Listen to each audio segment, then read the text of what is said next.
Welcome to the Wake Up Podcast. I am so excited that you're here. Listen, these podcasts are best listened to in the morning because we are waking up not only our bodies from sleeping, but we're waking up our minds, we're waking up our focus, we're waking up our calling, and we are following the breadcrumbs that God has left for us throughout the day over our life to tell us exactly what to do next. So stop saying that you don't know what to do. Stop feeling overwhelmed.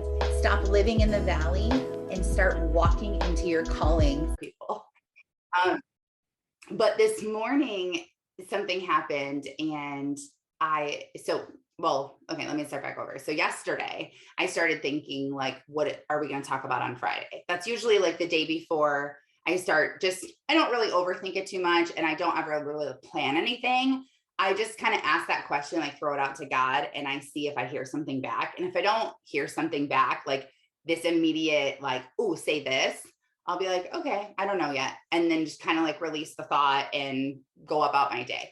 I do know though, that if I don't spend time growing and learning, I have a harder time doing the calls because I'm like, what are we going to talk about? So I was told 2 years ago to just share what I'm learning. And so as long as I keep learning, I continue to have things to share about. And so if you are doing something in your brand, like you're trying to build something based on who you are, like if your brand is helping parents be gentler parents, or you're helping people learn how to homeschool, or you're just inspiring moms, or whatever it is that you're trying to do.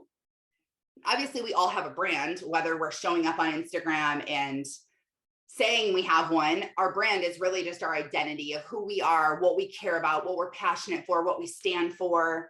And it's not just like throwing things out there like, yeah, I could do these things. It's like, I have done the work to figure this out, and I know what I'm not, and I've been through trauma and I've healed. And that is how you are like, this is my brand. This is who I'm broken for. This is who I'm showing up for. So you have to do a lot of like the groundwork first, but once you do it, you then have a brand. So if you're trying to show up online, I want you to know, and just to keep this simple thought in the back of your head, that as long as you keep learning and you keep doing and you keep growing in who you are, you will always have content and things to share. It will just naturally happen. You will always have topics for podcasts. You will always know what post is going to come next, or little quotes you want to share, or messages you want to, like lessons you want to teach. It will happen. So if you ever feel stuck, one, you might not be totally on your path yet. You might think you're on this path. Like I thought that my path was network marketing and like, this is who I was. And it just like something didn't seem right. And I'm like, what is this? And then I was like, is this it over here? Am I going to be a life coach? And then I was like, is this it? Like, I don't know. It just feels. And then when I started teaching people about God, and I started teaching people what the word says and why we feel so bad, it was like, oh, I just like fell and like sunk in and just like went. Like there was no friction. It's like a train, a little toy train on a track. If it's like just off a little bit, it's still like kind of like doesn't go like it should, or it will like go and then fall off, or like go a little bit and fall off. It's the exact same thing. And it's like your train just gets on track and is able just to go. And it's like, you can't stop that train. Like you can't stop the ideas from coming. You can't stop creating content. You can't stop doing what you're learning and teaching. So just a little like encouragement, if you feel like your track isn't lined up perfectly, pray about it and journal about it and keep asking yourself over and over the question of like, is this where I'm supposed to be? And you'll say no right away in your head. Like that thought will come up like, no, it's not. Like, I just feel like something's off. You'll just know, but you won't know what it is, but that's okay because it's not up to you to know what it is. You just need to continue to move forward in your life. Stop trying to analyze it. Stop trying to, well, I need to solve this because if I don't solve this, then I'm not going to make money. And if I don't make money, then I can't keep doing this. I can't put food on the table. I can't pay my bills. So a lot of times I will tell people to go and well, two things: to either go and get a job to take your stress off of something you're trying to create and build, or before you go run out and get a job, analyze your finances and spend a lot of time there and see what you're spending money on that you actually don't need to be spending money on. And I'm not saying like do things that you don't want to do. Like if you love that someone comes and cleans your house like I do, I like joke around and say all the time that I would rather lose my house than lose my cleaner. Like I was like, if I don't have a cleaner, I don't even want a house. Like, Lord, just kidding. Don't take my house away. But I love that. I'm like, no, like that. And I have a lot of like pain and stuff like that I deal with. So cleaning my house isn't just for me like, oh, I have to clean. Like I actually love cleaning and organizing, but it's so hard on my body that it takes me days, and then it takes me days to recover. So it's like just not even worth it for me. So I'm not saying like these luxuries that we have, or like go down to beans and rice, like Dave Ramsey says in Financial Peace University, which is a really good program, by the way, to go through. A lot of local churches teach it. There's a lot of online stuff. The abbreviation that he goes by is FPU. So look into it if you want to like really get a grip on your finances in a biblical sense. That's what they teach. Dave Ramsey is the guy. So anyway, maybe you don't need to go down to beans and rice, like he says, and go down to this minimalistic living of, nothing. But let me just tell you, there are a lot of things that you will find, especially if you've been avoiding your finances. There are a lot of things that you will find when you start to pay attention to them that it was on my bucket list forever, Terry. Like I'm forever to have someone clean my house. And I feel you. I really do. Like, I'm going to pray for you. That the perfect scenario pops up. But sorry, that was like squirrel. I feel like I just had to say that because I remember being like, if I could just have someone clean my house, that'll just be like the best thing that could ever happen. It would just be amazing. So in order to attract more money, in order for money to want to hang out with you, in order to grow in a business, like money is all around. We do need money for a lot of things. We can't just say like, oh, I don't need money, it's fine. No, we do need money for things. And if you want to start a business, you'll probably have to make some investments. But before you go run out and get a job and just busy yourself even more, look in your bank account at what you're spending money on, write it down, type it out on an Excel sheet, write it down. If I were to come to you and say, show me a list of all of your expenses for the month, and if you don't already have one done, then you're already behind. Like you should, and I'm speaking from experience because I was horrible with money. And my dad was raised where he didn't have any money at all. They were like dirt poor, lived on a farm. He raised pigs, raised cows, sold them, gave the money to his parents, like started working when he was 13 years old, shoveling snow and paying bills for his parents. Like he was a hard worker, and he was just, I will help out the family. And he was raised by two incredible people. But then when he grew up and he had kids, he was like, I just don't want them to go without anything. And so the answer was always yes. And it was, do you need more? Do you need more? He was very blessed in what he did for work. And it was just, whatever you need, here you go. But then what happened to me is then I grew up with this like sense of just money literally comes on trees. And it was really hard for me. I like didn't know how to pay bills. I would be like, well, I only have $300 left. Well, I'll just like not pay my cell phone.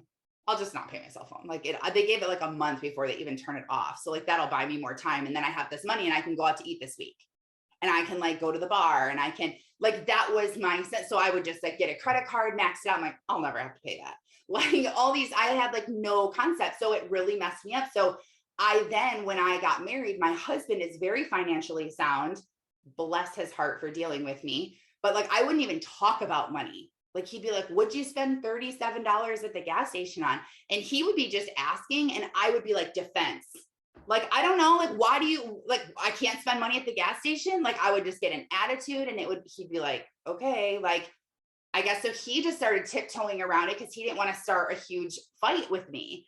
And then it would get so out of hand and we would have to talk about it. I mean, this happened for years. We used to have Sunday night budget night, and it wasn't like budget night, like it was literally like the day that I dreaded all week. Like I dreaded Sunday night when we had to talk about finances.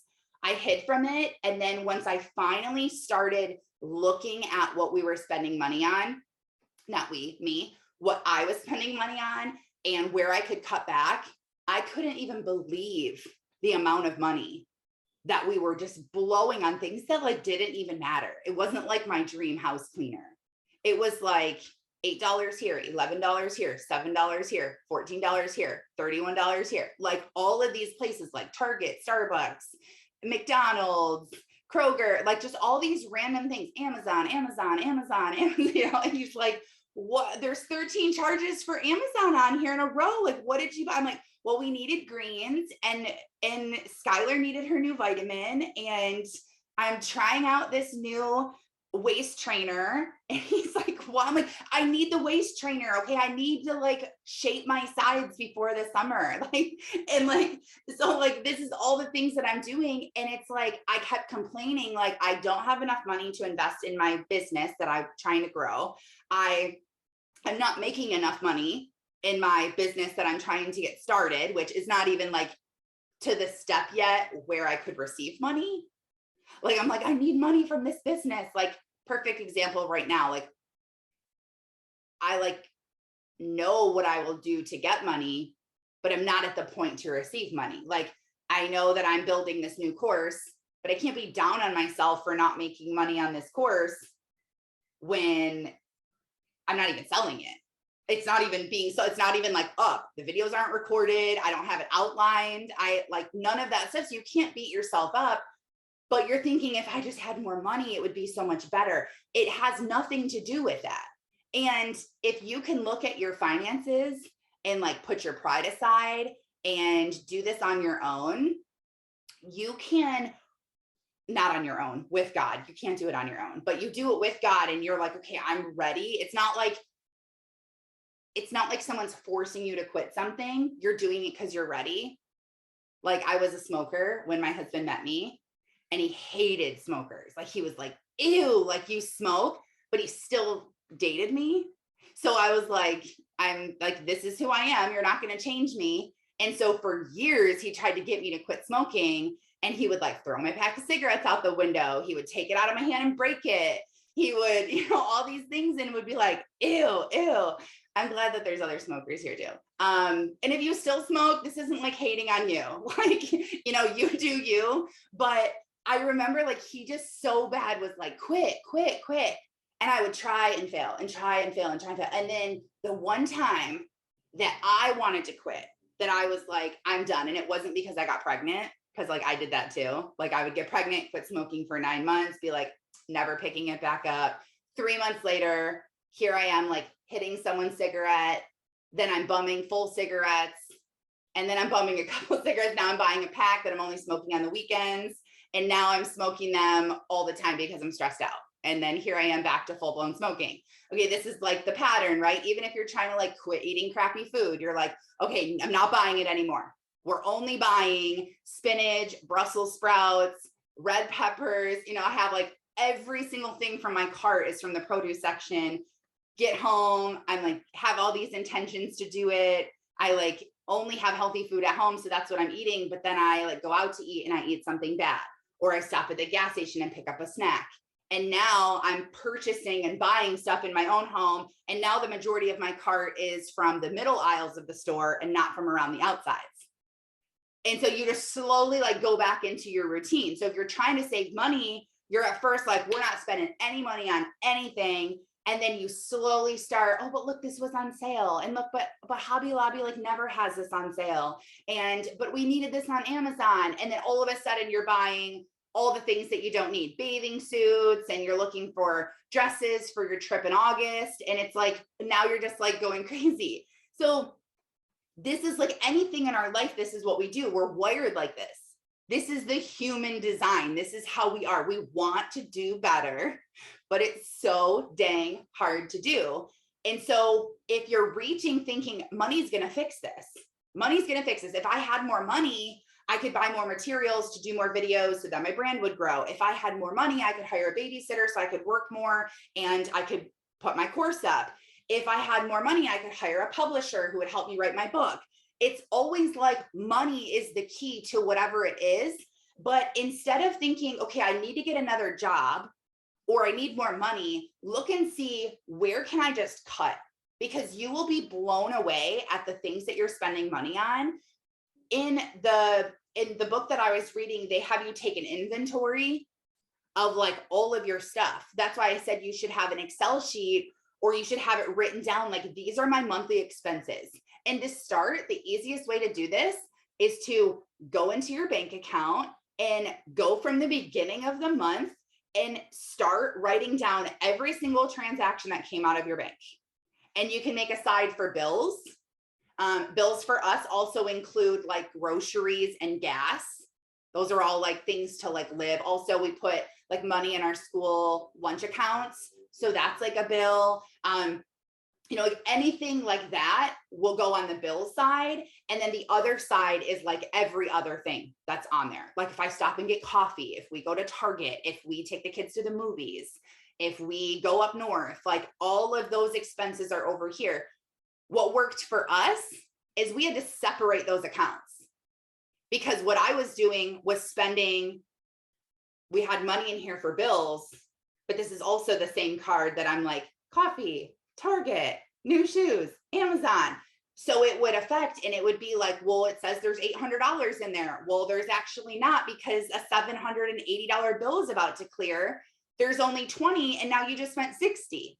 And so this would create, this goes back to like, this is the trigger. This is what was triggering a lot of stress in my life because this is what would happen. And then I was wondering why my husband and I were so far apart and we were like drifting in opposite directions. I was wondering why he felt or he seemed so unloving towards me. And I couldn't get it. And so going back and realizing like, this is the trigger. How can we fix this problem? Like, this is the problem. How can we fix this? If we fix this, everything else goes away. And so for us, I was like, why don't we just use two separate bank accounts? We have a bills account that only bills get paid out of in there. We know how much it is going to be at the beginning of every single month. We need X amount of dollars in here to pay all of our bills for the month. And then the other card is like the other money. And we put ourselves on a budget. Like we can survive at X amount of dollars for the week. And this is all this stuff over here. And so when I went in there though, to like take inventory and to look, there were so many things that I was wasting money on. And you will notice too, not only like, oh yeah, I forgot that I'm paying Apple Music $9.99 per month and I don't even use it anymore. Not like that, but like you're paying for things that you're not even thinking that you're doing. Like I was paying for 2 Audible subscriptions. For a year and a half, Audible was coming out 2 times a month and I didn't even know. And an Audible subscription is $14.99 per month. $15 times 18 months is a lot of money that I was just throwing out the window. And you'll look, most people, when they do this, this is what they notice. They're like, I didn't even realize that there's this app on my phone that's taking $3.99 out of my account every single month. Or like me, I was like, why do I have a Spotify, Amazon Music, and iTunes Music subscription? 3 of them. Like I pay like $40 a month for these 3. Like who needs that many things? And it's just because I was ignoring and I wasn't paying attention to it. And here I am thinking, why is money not coming to me? Why am I not making more money? And God's saying it's not making more money that you need. It's learning how to treat the money you have is what you need to start doing. And then it will start to come. Yeah, you guys have so many stories, I'm sure, of things like that. Tracy just said, I had that happen with Netflix. We somehow had 2 accounts for the last year. Yeah. Oh yeah, Canva Pro. I have no idea how to use it and never used it. And you're at one point you were like, oh, I need this. I want this picture, like upgrade. And then it's just like running in the background. Things too, like once it was like $2,500, I think, to run my network marketing business. And for like everything I was doing for like events and my branding coach, and I had all this stuff. And when I left the industry, there were things for like 5 months. Literally, I left in August. Just last month in February, I was like, why am I still paying for this stuff? So many things that just like I'm like, I just wasted so much money. So much money. Like I forgot to tell my accountant that I was no longer making the amount of money that I was making. So I had myself on payroll and I was still paying myself payroll, all this money. And my company was paying like $1,500 in taxes per month to have me on payroll because I was saying I was making like $15,000 a month. Like, and I'm like, okay, I'm not making that anymore. So we need to like, oh my gosh. And I was paying the accountant still $200 a month to manage. I don't even have a job. Like, what is she managing? I'm paying $200 just because I neglected it. And so every single thing that you do, whether it's business, whether it's financial, whether it's in friendships, whether it's in your health, or in your personal life as a mom, as a wife, as a woman, all of the things that you do stem back from childhood, stem back from what you were taught, what you were shown, and then how you perceived the world and what people did to you. So if people treated you poorly, if people abused you, if people abandoned you, if people labeled you and said you're stupid, you're worthless, you'll never amount to anything, even if you're like, no, I'm good. Like I knew that they didn't mean it. I knew that they were broken. It still is on you and it's still suffocating you. Every single thing you do is normal. How someone like you with your wiring in your brain would react if you experienced what you experienced. You're not broken. You're not what people said you were. You're not all over the place. You're not indecisive. You're not annoying. You're not lazy. You don't overthink things and overanalyze things. You're not ADD. You're not depressed. You're not anxious. All of those things are just things inside of your head. Not saying they're not real because they are, but that's not who you are. That's in your brain. It's the wiring in your brain. You can, like, best news ever, the greatest news is that your brain can be rewired. It absolutely can, but it's so hard to do in our own strength that most people never are able to do it. I don't personally know anyone who did do it, but I'm sure someone out there is doing it. By ourselves, we can't do it. We can't change. And so we think we can. One of the biggest lies that I believed was I can have anything I want, no matter what it is. I can have it if I just work for it and don't stop. I will get it. I truly believed that. Like in my soul, I can have whatever I want. I can do whatever I want if I want it bad enough and if I keep working for it. Newsflash, that's not true. It's God who will tell you if you can have it or not. It's if it's God willing. So here I was working so hard because of a limiting belief that I had. It actually was limiting because it was limiting me to the answers. It was limiting me to the possibility of what my actual life could be. And I was holding on to this thought of if you want it, work for it, you can get it, just don't stop. And God was like, I never said that. I never said to do that. I said that it's my will. I said that it's me who created you to do something. I already have set you apart. I already have it planned. It's not like, oh, I'm trying to like plan on the fly. Like, oh no, she just quit her job. Now what are we going to have her do? Like, it's already done. It's already like, here's your folder of what your life is going to be, what you are going to do, your impact, who you're going to help, who you're broken for. Like it's all in your file. And we just think that we can either have what we want and we keep working for this thing that's we're never going to achieve. And we don't even actually want that thing. We just think we do, but that's not what we want. Like money, we think we want money, but it's not actually money that you want. It's the feeling of money. It's the security. It's the freedom. It's the fun. It's all those things that you're going to feel when you have money. So if you can learn to, one, surrender to God of, this isn't my life, this is your life that you gave me, help me to do what I need to, it begins your rewiring of your brain of being like, okay, what am I here for? Like, what trauma did I experience? The best thing, I've been thinking about this lately because I'm in a lot of different, well, last year I was in therapy all year. It was the first time that I'd ever committed to a therapist. I saw a Christian counselor. My goal was to see her all year long. And I started going once a week, and then every other week, and then once a month. And then I completed my year.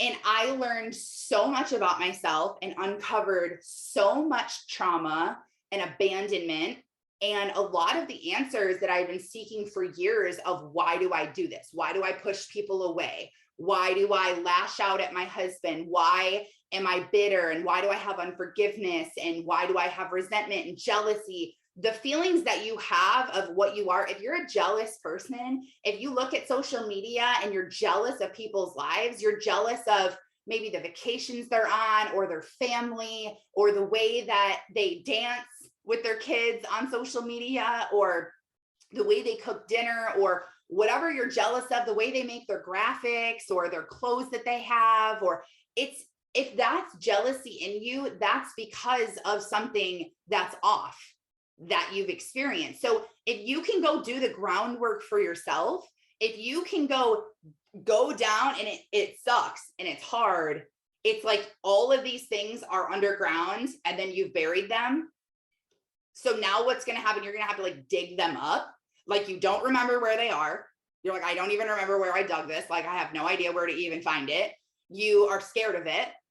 So you like don't actually want to do the work, even though you say you want to, and you don't know what to expect of it.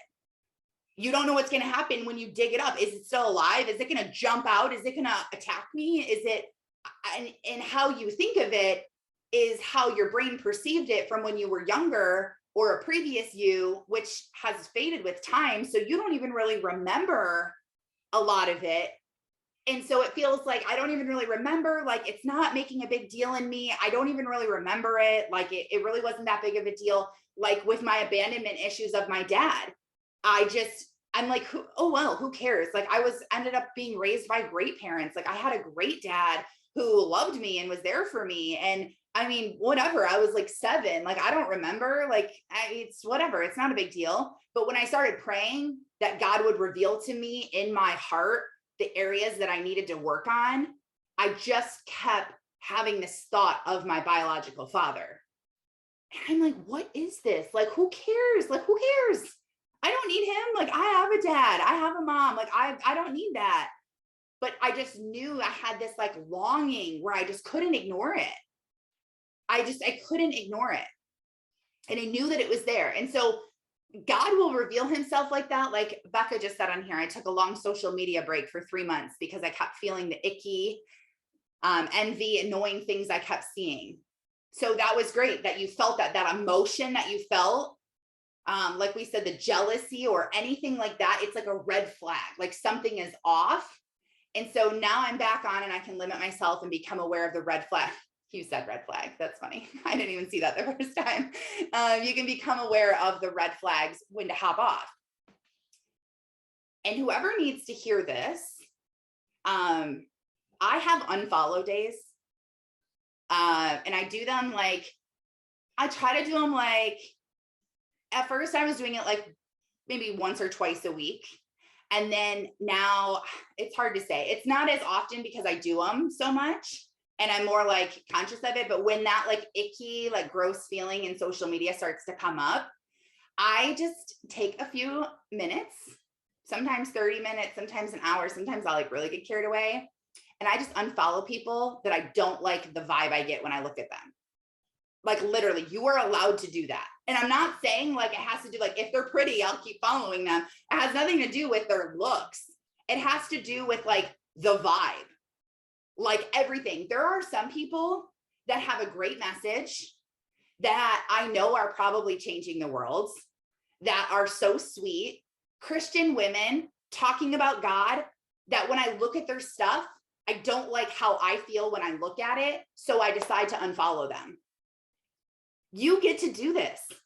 It's your social media. Don't feel like, oh, I can't unfollow her because she's my best friend's mom. And if I unfollowed her, like, first of all, no one knows if you unfollow them, whether it's Facebook or Instagram.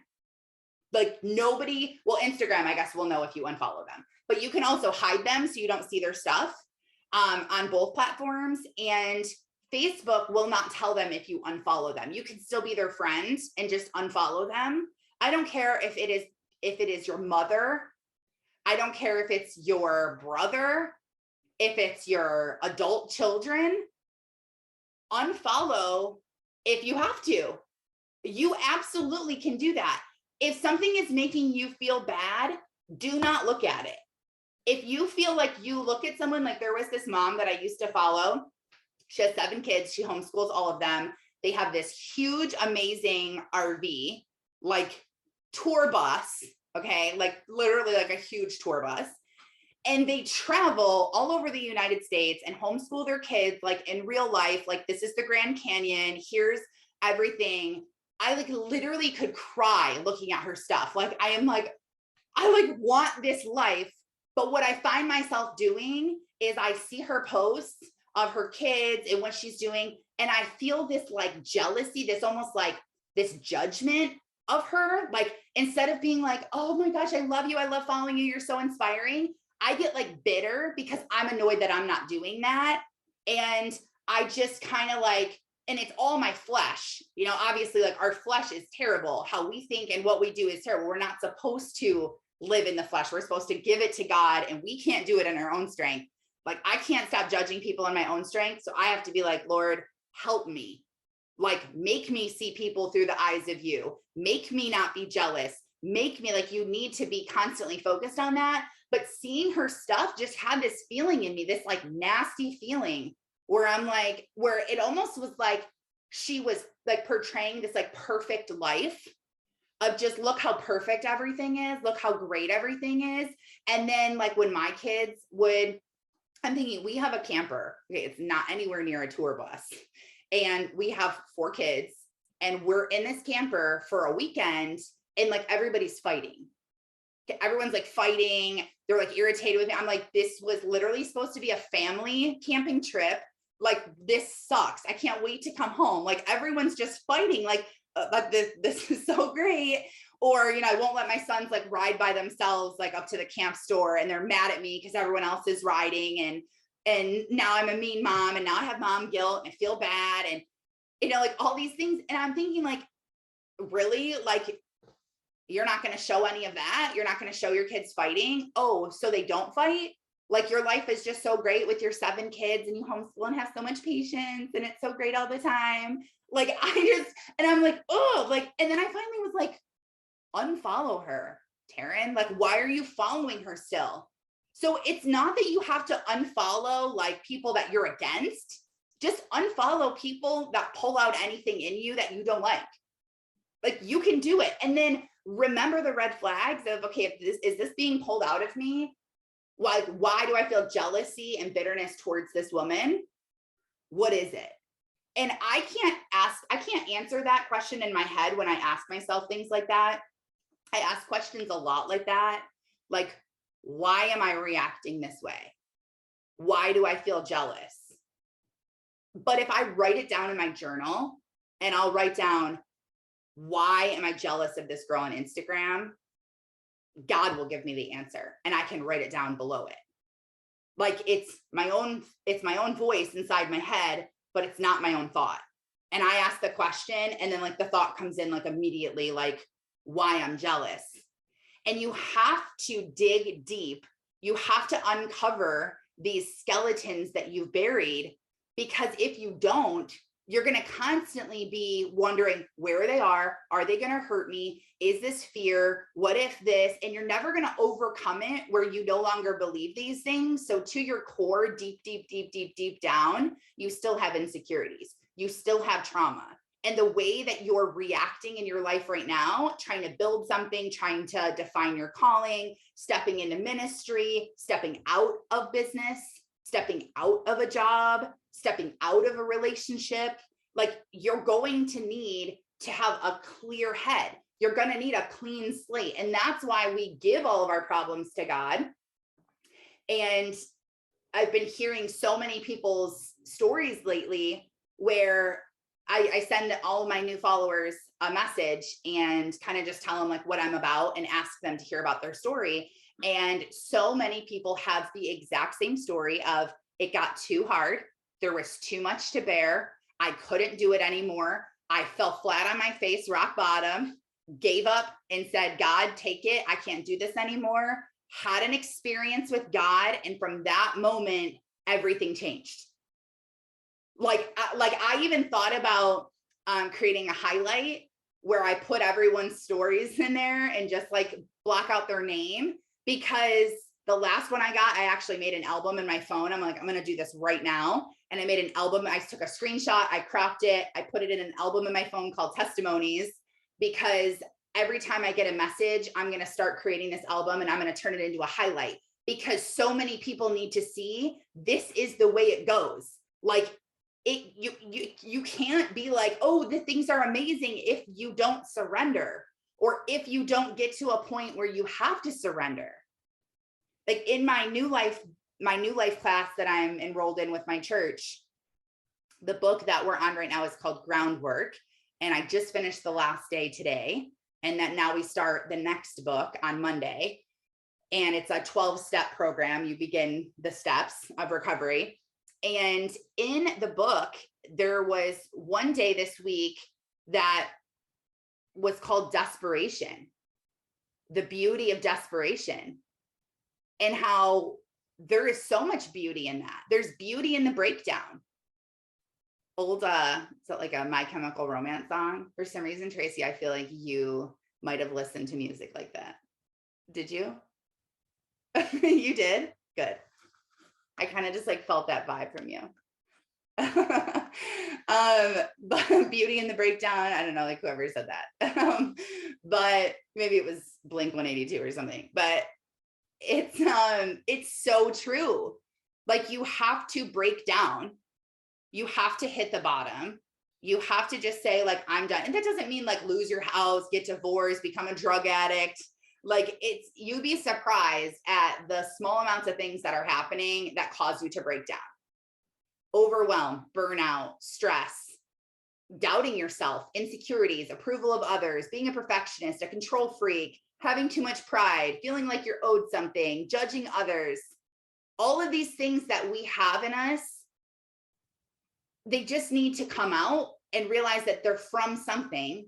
Once you recognize what they are, you can bring them to the light, and then you can give them to God, and you can start doing the hard work to better yourself. And just like losing weight is so slow, like day to day, you're looking and you're like, I literally look the same. I look worse, actually. Like sometimes I feel that I'm like, I've been working out and eating good for 2 weeks, and I literally feel like I look puffier and like rollier than I did 2 weeks ago. Like, how did this even happen? I'm just going to keep doing what I'm doing because I'm not going to get results anyway. So like, who cares? I'm just going to eat the cake. I'm just going to stop working out when I don't want to. This is like literally like true thoughts that I have in my head. I'm like, this is stupid. Like, why even care? Why even worry? Like, I have way too much joy in food. It's just going to make me happy. Like, I don't care. My husband's happy with how I look. I don't need to be that thin. Like, I'll be fine. And it's so sad though, because it's the exact same way with healing. Like when you start walking and healing, like, okay, I'm like a super anxious person. I'm going to start like praying for God to reveal why I'm anxious, pray for healing, pray for the next breadcrumb around anxiety. Like, what book should I read? Who should I talk to? What do I need to read in the Bible? What sermon should I hear? Like all of these things, because that's how God's going to deal with you. He's going to teach you what it is. Inside, your spirit is going to be like, oh my gosh, this is me. Like maybe you don't know what's wrong with you and you just know like I have something like deep inside that I need to uncover. When you pray, like God, show me, reveal to me what this is, and pray for breadcrumbs to be dropped along the way, and then do less. So eliminate distractions. Like don't be running around doing a million things, whether you're actually busy or you're not. Because sometimes we make ourselves, and this was me, I make myself so busy. Like I have to be doing things all the time, running around, saying yes to everyone, going from like school drop off to coffee with a friend, to lunch with a friend, to going shopping for a kid, to making dinner, to like slow down, start to say no to other people and no to yourself. Every time you say yes to someone else, you're saying no to you. So can you call me later? Yeah. Okay, you're saying no to you. Now, should we serve others and show up and be a good friend and make ourselves available to talk on the phone because God's going to use us to help connect to someone else? Yes, of course. We need to be making time and doing that. And you can kind of just feel when you know, like, I need to call someone, or like, I really just need to answer the phone. So you'll kind of know that on your own. But if you don't pray for these things and you don't pray for the breadcrumbs and you just stay super distracted, you're never going to hear your answer. Like think of being in a city versus being in Hawaii. Has anyone been to Hawaii? No. Okay. Someone listening to this has been in Hawaii. Okay. Becca has been. Yes. I spoke it. Okay. So, and if you're listening to the recording, I'm sure there's a lot of you that have been to Hawaii, but oh, and Alicia has. Okay, so I went to Hawaii a couple years ago, and the most incredible thing I experienced was island living, like island time. Okay, like that was the thing. Like everyone's on island time. And I'm like, what the heck is island time? like, what is island time? Like you just do what you want when you want? Yeah, actually it is. And nobody is in a hurry. I went to Oahu, and the speed limit on the expressways is 65. Nobody was going over 55. And the speed limit is 65. And I'm not kidding. I swear to you, this is a true story. I was in the car with my sister who had lived there. She was in the Coast Guard.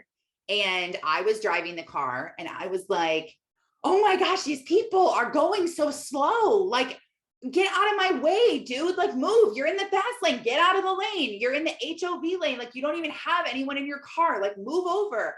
Like I had this in me. And she like grabbed my arm and she was like, we're on island time. Nobody even goes the speed limit. And that's when I was like, are you serious? It took me like 2 days to like, okay, we're on island time. Like truly live in island time.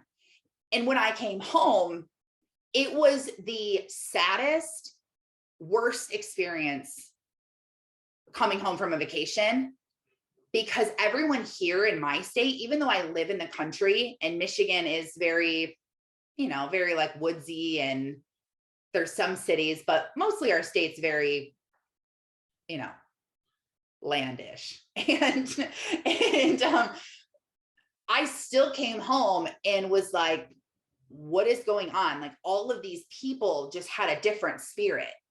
Like go, go, go, hustle, get out of my way, move over, get out of here. And I just remember hating being back. Like, I don't want to live here. And also what's interesting is that our brains, so the same part of our brain that holds on to to-do lists, so your short-term memory part of your brain that's thinking like, oh yeah, don't forget, I have to feed the dogs, and then I have to drop off her project at school, and then, oh yeah, I was going to make that for dinner. I have to call the dentist. I have to make that appointment. Or maybe you're at work and you're like, yeah, I have to text my boss. I have to send an email. I need to work on this project, or, whatever it is that you're thinking in your to-do list that you're holding on is the exact same part of your brain that also makes decisions. And that really sucks, because if your brain is clouded and is so heavy because of your to-do list and all the short-term memory things that you're trying to remember, your brain doesn't want to make decisions that take a long time. And so what it does is the logical sense of your brain, when you're making a decision that's like, should I eat cake or should I eat fruit salad? Like I just learned this in the book. They actually did this study where they gave people a set of numbers, and half of the group, they gave them 2 numbers to memorize. And the other half of the group, they gave them 7 numbers to memorize.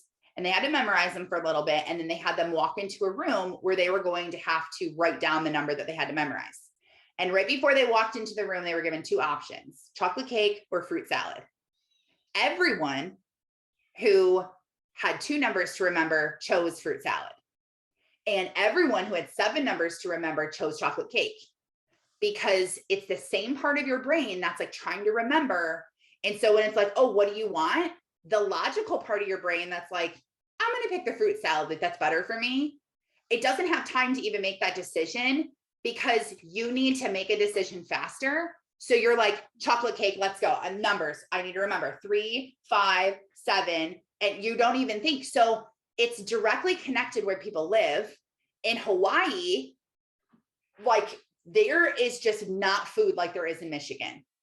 Like here in Michigan, it's like the worst food that you could ever pick, like for you, like tons of meats and fattening food and fried food and a fast food restaurant, like at every single corner. And the gas stations have just all kinds of crap, processed food, donuts, everything in packaging. And in Hawaii, Hawaii like doesn't have stuff like that. Like their gas stations are coconut water, bubbly teas, kombucha right in the tap that you can get at all these places. Like if you're a health food nut, you would go to Hawaii and not even come home, because you just cannot even believe that the way that these people live versus how we live, it's so backwards. You go into coffee shops, everything's organic. You go into little sub shops, salad shops, everything's organic. You can add all kinds of seeds and sprouts and juices, and they have like the healthiest things that you could ever have. Also, Hawaii is a state that has the least amount of obesity in their state. And when polled, Hawaii was a state that was voted one of the happiest states in the country. Why? They're not distracted with go, go, go, go, go, having all of this on their to-do list. They're making better choices. They're living in the spirit. They're living in the present moment. They've slowed down. They figured out the key to life, like surfing, sitting on the beach, watching sunsets, going for walks, jumping off a rock into the waterfall. Like they are experiencing life. And you can experience life in your town.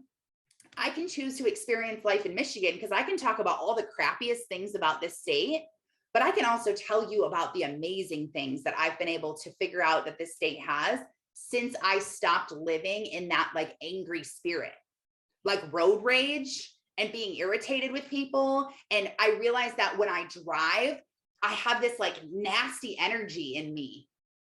And I never realized the energy in me. And I didn't know that I was in control of this energy. I just kind of thought I was like a victim to it. Like I would get in a bad mood and I knew I was in a bad mood, but I'd be a prisoner there.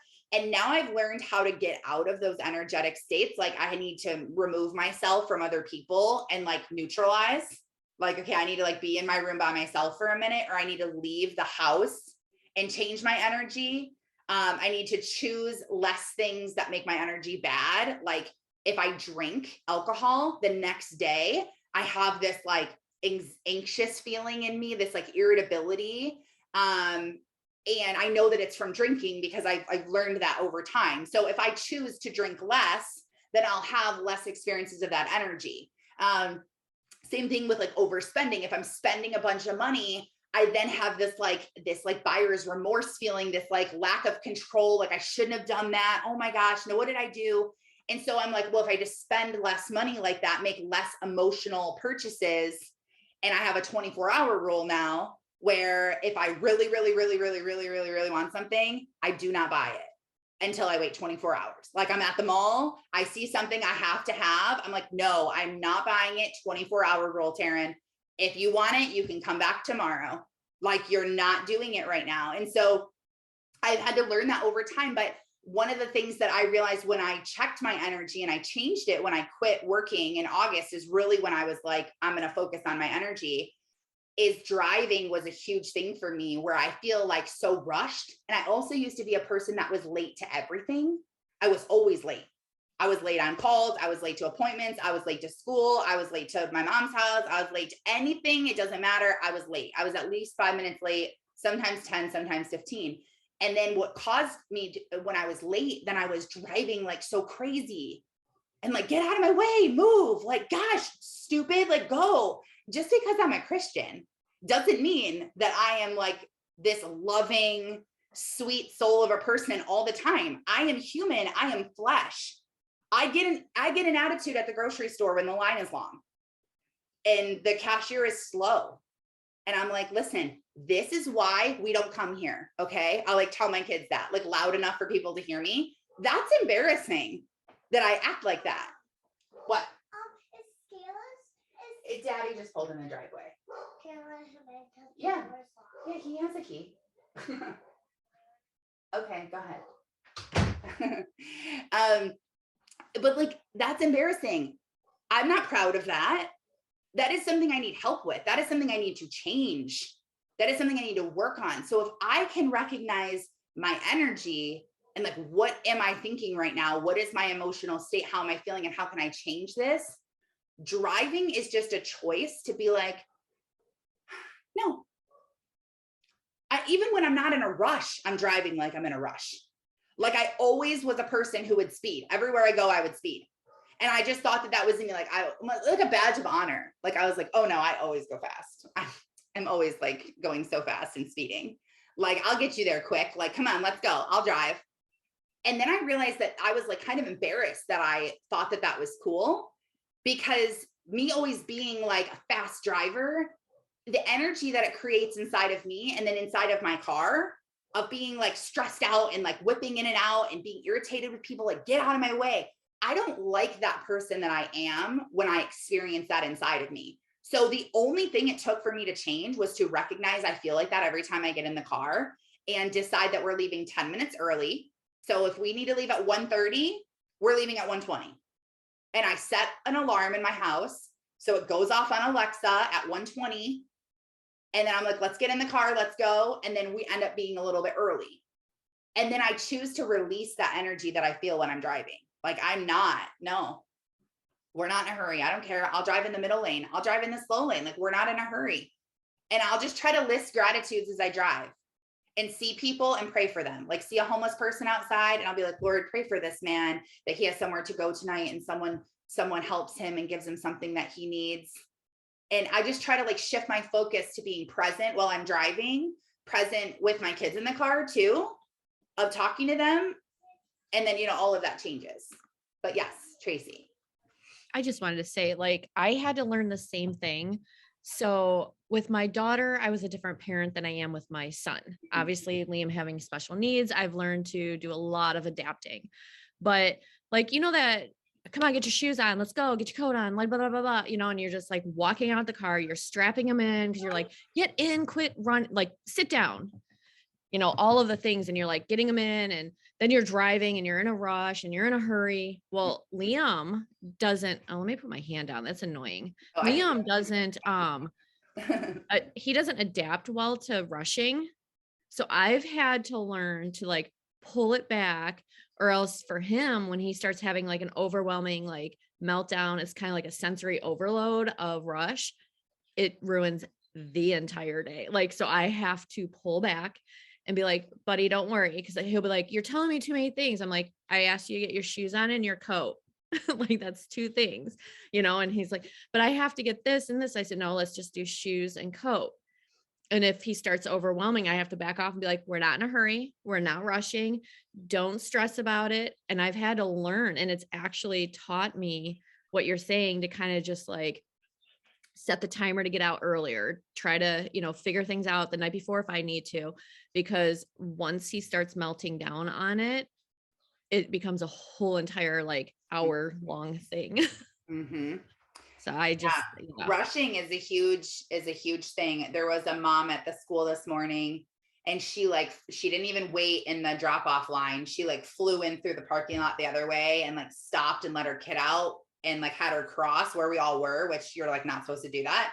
But she like flew in, like stopped. Her daughter got out of the car, and then her daughter was like walking across me. So I was waiting for her daughter, you know, and the mom was like, go, go, go. And the daughter like looked at her, and she like, the mom like beeped her horn at the daughter and was like, go, go, go faster, was like yelling, but all the windows were up. And the daughter turned around and she was like, what?